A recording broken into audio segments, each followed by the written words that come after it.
Isang linggo nang walang tubig ang aabot sa 1,200 na mga residente ng Group 3 at Group 4 sa Palar Village makarang hindi makapagbayad ang subcon sa konsumo ng tubig sa Manila Water.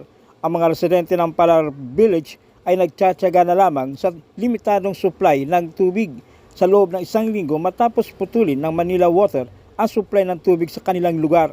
Napag-alaman na nag-ugat ang pag-alis na supply ng tubig ng Manila Water matapos hindi makapagbayad ang Inner Port Neighborhood na siyang nakatalagang maningil ng konsumo ng tubig ng mga residente sa naturang village na nagdulot ng pagkakautang na umabot sa 5 milyong piso. Ayon kay Barangay Chairman Quirino Sarono, pansamantalang umaasa na lamang sa itinalagang file tracks ang mga residente sa supply ng tubig. Ngunit hindi lahat ng nasasakupan ng village ang nakikinabang dito.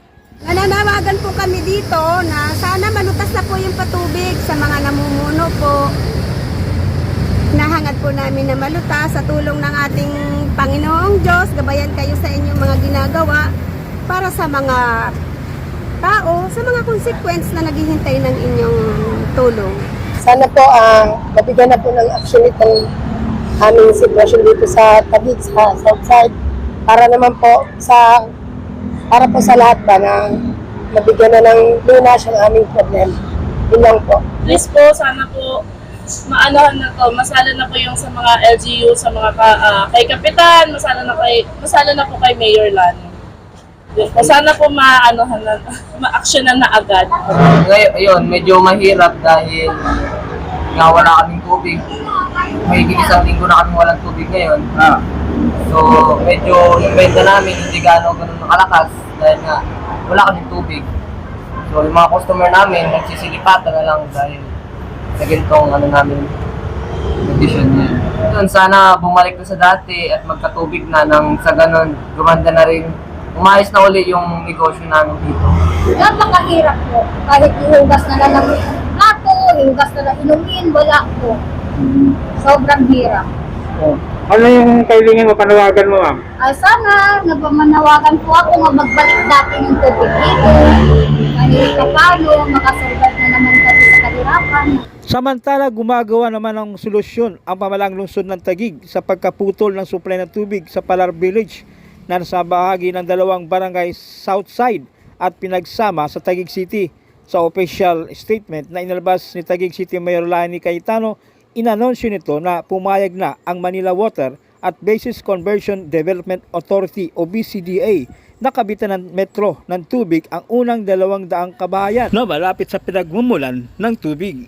Yung update po sa tubig sa Barangay Southside po, sa ngayon po tuloy-tuloy pa rin yung rasyon ng tubig galing ng city at saka yung mga iba-ibang barangay na tumutulong din sa aming sitwasyon sa Southside na kami po ay nagbibigay din ng rasyon din sa tubig ng Barangay Southside din po. Ilan po yung apektadong pamilya at individual? So, ang epektado po natin nasa mga 1,000 kabahay, Pamilya po? 1,200 bali na siya sa Group 4, ang Group 3.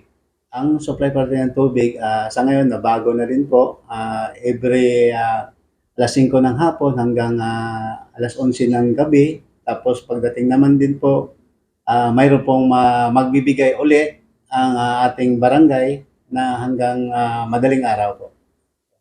May kailangan sila na karoon doon ng sariling tubig. Yung talagang galing sa Manila Water. Kumusta naman po? So, ang kahilingan din namin po, nagkaroon din ng city, nagbibigay sa Southside at sa Barangay Pinagsama na mayroong 200 na pauna ng ating Manila Water. Ano po ba yung dahilan? Bakit nawala na supply ng tubig yung area na yun? So, ang dahilan po, nawala ng tubig ng supply ng ating Barangay Southside dahil po sa PO. Dahil po away ng pamilya, Ano po yung People's Organization. Tapos away ng pamilya, nagkaroon sila ng kanya-kanyang singilan. Singil si Mrs. Daliri at saka yung anak na pangalan na si Kaloy Daliri. So dalawa sila na hiningil sa consumer ng patubig nila. Patuloy pa rin ang pakipag-ugnayan ng barangay sa city, sa Taguig para mapabilis ang paunang 200 na patubig ng Manila Water.